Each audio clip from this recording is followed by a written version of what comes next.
Hey guys, I'm Eric here again at Planet Comicon, and I am standing here with Ruth Lichtwardt, and you are chair of MidAmericon II, the 74th World Science Fiction Convention. She answered my next question. So MidAmericon is going to be when? It's going to be August 17th through 21st right here in Bartle Hall. Excellent. And now WorldCon, what it is one of the originals when it comes to conventions. Now, can you explain WorldCon for us? Okay. Well, WorldCon, originally, the first one was in 1939. It was being held in conjunction with the 1939 World's Fair in New York City. A lot of the greats who became great authors later attended that. Nice. Forey Ackerman was there. Robert Heinlein was there. A ton of people. Robert Heinlein, for me, I was in the Marine Corps, so his writing had a huge impact on me growing up. So hearing his name, I've seen Starship Troopers, I've seen all of them actually. Right.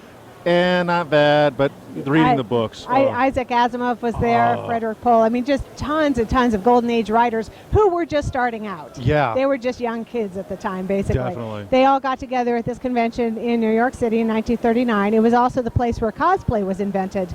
There was a woman who went by the name Orojo who made a couple of costumes for herself and for Forey Ackerman from the movie Things to Come.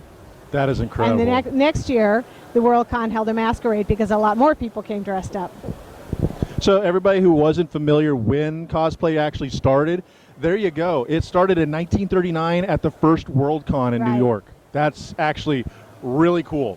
So this is called MidAmericon II when it hits. Why MidAmericon II? Well, it travels around, literally travels around the world. And this is the first time it's been back in Kansas City in 40 years. The first MidAmericon was held in 1976 and in the Mulebach Hotel. And there were a lot of famous guests there. In fact, Robert Heinlein was one of the guests of honor. George Barr, who is an artist, was another guest of honor.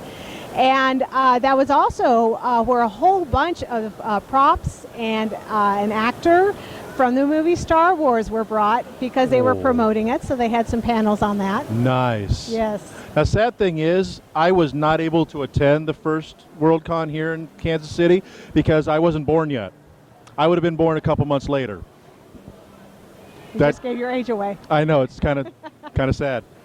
But it's so amazing to realize that cons like that, cons like this wouldn't really probably be what they were thanks to cons like that one, because they get out there. They have so much going for them. And they're not just a literary, because a lot of people think WorldCon is it's mostly a literary convention. And it's kind of evolved since then too, with bringing in more of the science fiction, the fantasy, and all that stuff, because, well, science fiction and fantasy brings nerds like us out to enjoy that kind of stuff, and those are really popular stuff. And do you think it was better, it's good for WorldCon to evolve like that? Absolutely, yeah. Well, I mean, fandom encompasses a huge range of stuff.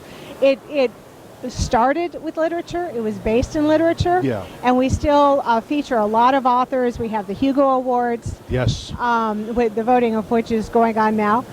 Get online, do it. Yeah, if you have a membership, you can vote in the Hugo Awards, and the ceremony is actually at WorldCon each year. Yes. But so we have a lot of authors, but we have expanded way beyond that because all of us, whether we are readers or not, are science fiction fans of multiple media. Definitely. We're all movie fans. We're all science television fans. Comic book fans, I mean, everything you can imagine. Everything that's on TV right now seems to be coming from a literary background. CW, as an example, is the DC universe is on TV. Their Vampire Diaries started off as a literary piece rather than just being a science fiction show or fantasy show or whatever. A lot of that stuff starts that way, and we grow up, and a lot of like Lord of the Rings is another prime example, where some people, that's the only way they experience it. And being able to go to these conventions and find the heart of it, to find the soul of their favorite things in the true literary form, it's a wonderful experience. We all, to think that it's an exclusive club for that, kind of silly. Yeah. It's not. Yeah, and a lot of the authors of your favorite movies and TV shows are going to be there. Oh, yeah, definitely. Now, what's some of the big guests that are going to be at MidAmericon? Well, our main guests are Michael Swanwick, Patrick and Teresa Nielsen Hayden. They are editors for Tor Books. Okay. Michael Swanwick is an author. We're going to have Tamara Pierce, who is a young adult author, and we're going to have Kinuko Kraft, who is an artist. But we also have a bunch of people like George R.R. Martin who are coming. Yeah, I can already envision or hear the questions that are going to be asked. When's the book coming out? When's the book coming out? Yeah, don't ask. Don't ask, please. He gets asked enough on the social medias. Yeah. Not a good idea to ask. Just be nice to him. But he is actually a big Worldcon supporter. He was at the 1976 Worldcon. He comes every year. Nice. Yeah, he's a great guy. Definitely. The fact that he actually has fun poking fun at himself regarding the lack of a book right now, right. It's priceless, honestly. Right. When he, I think it was on Conan, Late Night with Conan, where he did a skit where him working hard on the book, playing pool and goofing off, and right.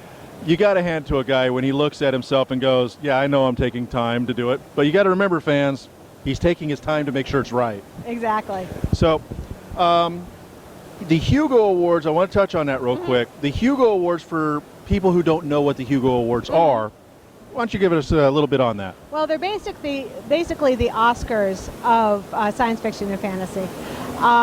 There are a lot of awards out there, but the Hugos are considered the premier awards. And they're given out for a long-form media, which is, for instance, movies, or short-form media, which is television shows. But they're given out for graphic novels, and they're given out for short story, novel, novelette, depending on words, fanzines, all sorts of things. If it's something that is in the science fiction genre. Back in the 70s, there was a kind of like a Reader's Digest book called Galaxy. I have 2 copies of that, which are from 1976, which blew my mind when I found them. Harlan Ellison was one of the writers in it. Those are kind of one of those things that would, sometimes those stories in there, the short form stories, those would get Hugo Awards for those as well, correct? Yeah. Short story is its own category. I think one of the stories in there actually received one. I don't remember. But yeah, it's just, there's so many different sorry, I got a little distracted there. That was weird. Don't ask, folks. Don't ask. You'll see it on our social medias in picture form here in a while. Anyway, God, I just lost my train of thought. The three-legged hamster on the broken wheel fell off. I see in short story, Hugo Awards. Yeah, there's so many great stories in there. And I mean, like I said, Harlan Ellison, you know he's a Hugo Award winner. He was a huge author. Neil Gaiman, he's won. I believe he does the Sandman comics. He does the Sandman comics, and he's also done several novels. Several novels. I think he's written I believe he wrote an episode of Doctor Who a couple seasons ago as well. The Doctor's Wife. Yes, that was actually a more recent one. I think he wrote one about the with the Cybermen. Oh, I believe so. So I mean, those literary artists, if you will, they aren't just restricted to books. Well, several episodes of Doctor Who have won Hugo Awards also. Well, it is Doctor Who. Yeah. So I'd expect. But thank you very much. Could you tell us again what dates? Okay, it's the 5 days. Unlike most conventions, it's actually 5 days. It's Wednesday through Sunday in August 17th through the 21st. So be there. What is the current rate for tickets? The current membership for all 5 days is $210. Unlike a lot of conventions, that's all inclusive. You don't get charged extra for autographs or anything, or any of the events there. And we will be announcing day rates in mid-June. Stay tuned on mid-June for those day rates, because they're going to be really nice. Which, and you guys, I saw that you do press passes, so maybe Notes and Nerds might have to be there. Might have to. So, well, thank you very much. Thank you. You have a great day. Thanks, you too.